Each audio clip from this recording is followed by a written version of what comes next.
Hey everyone, it's your biology educator Nikita Shukla. Welcome to Unacademy Class 12 channel बच्चा party. आज हम आपसे बात करने वाले हैं हाउ टू मेक नोट्स। देखो, नोट्स बनाना तो बहुत जरूरी है। आई थिंक अभी तक आपको ये बात पता चल चुकी होगी। आप किसी भी टॉपर का इंटरव्यू आप देखेंगे, आपको ये पता चलेगा कि हाँ, उसने खुद से अपने नोट्स बनाई थी, वो कोई भी फील्ड का टॉपर क्यों ना हो। तो बिना नोट्स बनाए तो काम चलनी नहीं है। तो अब आती है बात की, बहुत तरीके के बच्चे होते हैं। एक वो होते हैं जिनको स्टार्टिंग में बड़ा भूत सवार होता है, थोड़े दिन बनाएंगे नोट्स, उसके बाद छोड़ देंगे। कुछ होते हैं जो लॉन्ग टर्म तो बना लेते हैं, बट नोट्स बना तो लेते हैं, वो पढ़ी कभी नहीं जाती है। उसको इतना सुंदर बनाने में कोशिश करते हैं और उन्हें टॉपिक नहीं समझ आता।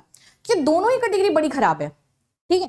तो इस चीज को आपको ध्यान से रखना है कि कुछ ऐसे तरीके क्यों छोड़ देते हो आप बीच में, क्योंकि बेटा आपकी जो स्ट्रैटेजीज हैं, जिस तरीके से आप नोट्स बनाते हो, वो लॉन्ग रन के लिए ऑफकोर्स नहीं बेनिफिशियल होगा। क्योंकि आपका धीरे धीरे क्या होता है, जैसे आपका सेशन आगे बढ़ता जाता है, आप पे प्रेशर बिल्ड होता जाता है, आपके पास वक्त बहुत कम होता है। तो इसलिए ऐसे तरीके अपनाने हैं जो लॉन्ग टर्म तक आप फॉलो कर सको, और नोट्स को इतना लेंदी नहीं बनाना है कि जिससे आप उसे पढ़ सको। तो इन दोनों चीजों को हमें ध्यान रखना है। चलिए सबसे पहले बात करते हैं कि नोट्स में सबसे पहले आपका ये क्लियर होना चाहिए कि आपका नोट्स का टाइप कौन सा है। क्योंकि अक्सर आप लोग थोड़ा सा आजकल पागल हो जा रहे हो। कोई किसी ने अच्छी सी नोट्स बना ली, इंस्टा पे ऐसे मस्त गाना बना डालिया, अपना तुझे बना लो, and now you are crazy कि मेरे को बस वैसी बना के मेरे को भी तो बस टैग करना है #BFF एंड नोट्स गोल। सो इस चीज को ध्यान रखो कि नोट्स का आपका पर्पस क्या, उससे डेविएट मत हो। सेकेंड, कि जो आप नोट्स देख रहे हो, क्या वो रिवीजन नोट्स है, क्या वो बच्चा 10th टाइम पढ़ रहा है, 7th टाइम पढ़ रहा है, फर्स्ट टाइम पढ़ रहा है, आपकी सिचुएशन क्या है, आप उसको समझ नहीं पाते हो। So it's very important to understand what type of notes you have to make. Majorly आपके नोट्स में दो टाइप होते हैं, एक होती है आपकी डिटेल्ड, एक होती है आपकी रिवीजन। अक्सर करके क्या होती है, रिवीजन नोट्स बहुत छोटी होती हैं, आपको पता ही है। डिटेल नोट्स थोड़ी लेंदी होती हैं, ठीक है। डिटेल नोट्स आपको कब बनाना होता है, जब भी आप फर्स्ट टाइम पढ़ो। देखो, कोई भी माइंड मैप, दुनिया जहां का कोई भी माइंड मैप आपको कभी नहीं समझ आएगा जब तक आपके पास एक प्रॉपर अंडरस्टैंडिंग नहीं है टॉपिक का, डिटेल नोट्स आपके पास नहीं है। तो एक डिटेल नोट्स तो इतना समझ लो कि ये फिक्स और ये होनी ही चाहिए। ये जब आप फर्स्ट टाइम पढ़ो तो आप बना लो। और डिटेल नोट्स का मतलब ये नहीं सिर्फ इंपॉर्टेंट। देखो, अगर आप कंपटीशन की तैयारी कर रहे हो, 11th-12th में हो, इंपॉर्टेंट जैसा कुछ है नहीं। Each and everything is important. तो इतना समझो, डिटेल नोट्स आपका अच्छा खासा हर एक टॉपिक को कवर करना चाहिए। रिवीजन नोट्स बनाने के बहुत तरीके हैं। आप फ्लैश कार्ड बना सकते हो, माइंड मैप बना सकते हो, स्टिकी नोट यूज कर सकते हो, like tons of ways you have. और वो आप आगे जितना आप अलग अलग तरीके की रिवीजन नोट्स भी एक नहीं बनती, 3-4 बनती है, तो वो आप सीख जाते हो, उसका कोई दिक्कत नहीं होता है, ठीक है। नेक्स्ट हमारे पास आता है कि रिसोर्सेज हमारी बात बहुत फिक्स होनी चाहिए। अक्सर बच्चे क्या करते हैं, वो बच्चे जो नोट्स बना के पढ़ते नहीं, उनके पास ये होता है कि वो गलत रिसोर्सेज चूज करते हैं। वो इतनी सारी बुक चूज कर लेंगे कि उसमें इतना कंटेंट इनरिच कर देंगे कि प्रैक्टिकली उसे पढ़ना इम्पॉसिबल है।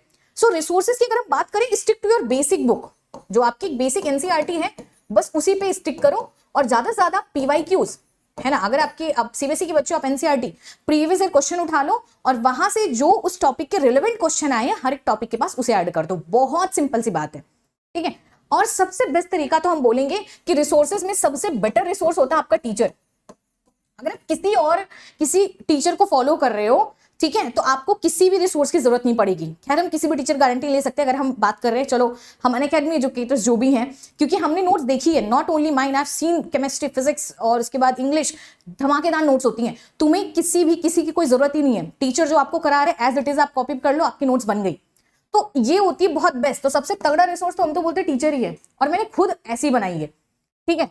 हाँ, ज्यादा से ज्यादा होता क्या था कि अगर मान लो कभी कुछ इधर उधर ऊपर नीचे हुआ है, तो क्वेश्चन करते करते एक स्टोरी नोट बना के बाद में एक्स्ट्रा ऐड कर लो, ठीक है। बाकी भरोसा करो टीचर पे और फॉलो करो, ठीक है। थर्ड आपका आ गया कि कुछ टूल्स हम लोग के पास अगर नहीं होते, हम लोग इतनी कचड़ा नोट्स बना देते हैं कि उसे जिंदगी में ओपन करने का मन नहीं करता। कुछ बच्चे ऐसे होते हैं, आधा टॉपिक वहां लिखे, तीसरा टॉपिक वहां लिखे, पता भी नहीं है भाई के नोट्स में, बहन के नोट्स में, कि हाथ पे लिख लिए कि पैर पे लिख लिए, क्योंकि उनके पास कुछ है ही नहीं है। सबसे पहली चीज को, कुछ बच्चे तो इतने आलसी होते हैं कि वो, उनके पास एक कॉपी ढंग की नहीं होती है, उसी में सारा सब्जेक्ट घुसा दिए। ये अतरंगी वाले होते हैं, कैटेगरी वाले। और स्पेशली पता नहीं बाकी क्लास में, but in my class these kids are, ठीक है, स्टार्टिंग में तो होते ही हैं। तो अभी देखिए, सबसे पहली चीज, अगर आप कभी भी अगर आप नोट्स बेटा बनाना शुरू कर रहे हो, तो आपके पास टूल्स होनी चाहिए। बेसिक सबसे पहले बस कॉपी होनी चाहिए। देखो, कॉपी होना जरूरी नहीं है, कॉपी हर सब्जेक्ट के लिए थोड़ी डिफरेंट होती है। If I am talking about biology, you need not to take ruled वाली कॉपी, उस पर कभी अच्छा नहीं बनता। अगर आप छोटा स्पेस की कॉपी लेंगे, तो क्या होगी कि आप कोई भी लाइफ साइकिल ढंग से बना नहीं पाएंगे, आप कनेक्ट नहीं करोगे, क्योंकि आधा यहाँ आधा वहां आधा वहां, दोबारा पढ़ोगे समझ ही नहीं आएगा, तो कभी पढ़ने का मन नहीं करेगा। ऐसे एक प्रॉपर अच्छी खासी ब्रॉड, है ना, अच्छा खासा ब्रॉड कॉपी लो, और थोड़ा अच्छे खासे पेजेस की होनी चाहिए, क्योंकि 11th-12th की नोट्स आपकी लाइफ टाइम यूज होगी। कोशिश करो स्पाइरल वाली नोट्स लो, क्योंकि वो फुल्ली ओपन होती है और टूटती नहीं है, ठीक है, उसमें स्पेस अच्छा खासा मिल जाता है। सेकेंड, भाई पेन में इन्वेस्ट कर दो थोड़ा बहुत, कलर्ड पेन में कोशिश करो अच्छा करो, क्योंकि थोड़ी थोड़ी चीजों की वजह से जब हमारी नोट्स हमारी नीट एंड टाइडी बनती है तो क्या होता है कि खुद को भी पढ़ने का मन करता है। और छोटा सा स्केल, पेन, पेंसिल, ये बेसिक टूल जो होते हैं ये हमारी नोट्स को बहुत इफिशिएंट और बहुत बेटर बना देते हैं, ठीक है। दूसरा टूल जो हम बोलेंगे while making revision notes, very important is your sticky note, ठीक है। Whenever you are making revision notes, हमने आपको बोला कि रिवीजन नोट्स बनाने के बहुत तरीके हैं। आप क्या करो, एनसीईआरटी पढ़ लो, पढ़ के जो जो उसके इंपॉर्टेंट पॉइंट है उठा के स्टिकी नोट पे रख के एक जगह चिपका दो, आपका पूरा पेज उठा के कन्वर्ट हो गया सेम पेज पे, ठीक है। जैसे अगर आपको हम दिखाते हैं, ये थोड़ी सी ब्लर है यहाँ पे अपलोड करते हुए, ये देखिए, ये देखिए, ये पूरा पेज है। जिनको अगर नहीं पता, ये पूरा पाथवे है स्पर्म कंडक्शन का, कहां से कहां पे बनता है, कहां से जाता है, ये पूरे एनसीईआरटी में पूरा पैराग्राफ में लिखा है, ठीक है। ये आपका है कि कौन से हार्मोन्स आपकी किसकी प्लॉइडी क्या है, कैसे अपलोड होती है। So this is how you can make revision notes, और सेकेंड टाइम में रिवीजन आप कर पाओगे। हर रिवीजन में आपकी नोट्स छोटी होती रहनी चाहिए, तभी समझ लो आप रिवीजन ढंग से कर रहे हो, ठीक है। दूसरा तरीका आपके पास क्या है कि यू कैन हैव दीज, और स्टिकी नोट का खैर होना ही चाहिए, आपके पास बहुत यूज होते हैं। कभी कभी मेन नोट्स में आप कुछ भूल गए हो, आप इसको लगा के चिपका लो, फालतू आप नोट्स में कचड़ा नहीं मचाओगे, ठीक है। थर्ड, आपके पास ये फ्लैश कार्ड होने चाहिए, ठीक है। फ्लैश कार्ड से क्या होता है कि आप जो है जब भी आपको कोई चीज रिवाइज करना होता है, आप कहीं पे भी कैसे भी रिवाइज कर सकते हो, पूरी नोट्स लेके नहीं जा सकते हो, ठीक है। लेकिन अगर आपने फ्लैश कार्ड ले लिए, स्पेशली रिंग वाले, ठीक है, इवन आई यूज दीज, तो आप इसको बहुत अच्छे से आप एक तरफ जो जो चीजें आप भूल रहे हो किसी भी चैप्टर में बेटा 8 से 10 चीजें होती है जो आप भूलते हो, ठीक है, और जो इंपॉर्टेंट होती हैं, तो आप क्या है पूरा चैप्टर हर दिन रिवाइज नहीं कर सकते हो, लेकिन हर एक चैप्टर में 2-3 चीजें हैं जो आप भूल रहे हो। लेट्स से कोई स्पेलिंग है, कोई फॉर्मूला है, कोई कॉन्सेप्ट है ना। जैसे अगर चैप्टर 2 की बात करें, प्लॉइडी है, केमिस्ट्री की बात करें, सोडियम रिएक्शन हो गया, ठीक है, या फिर कोई स्ट्रक्चर हो गया, तो आप उनको लिख लो। आप ब्रश कर रहे हो, घूम रहे हो, सॉन्ग सुन रहे हो, आप इसको ऐसे पलटते रहोगे तो भी दिमाग में हो जाएगा। इसमें क्या कर सकते हो, एक तरफ आप आंसर लिख सकते, क्वेश्चन लिख सकते हो, एक तरफ आंसर, क्वेश्चन पढ़ो, अपने दिमाग में आंसर सोचो, और फिर पलट के आंसर देख लो। तो तुम्हें ये भी नहीं ढूंढना है कि कोई तुम्हारा क्वेश्चन आंसर सुने।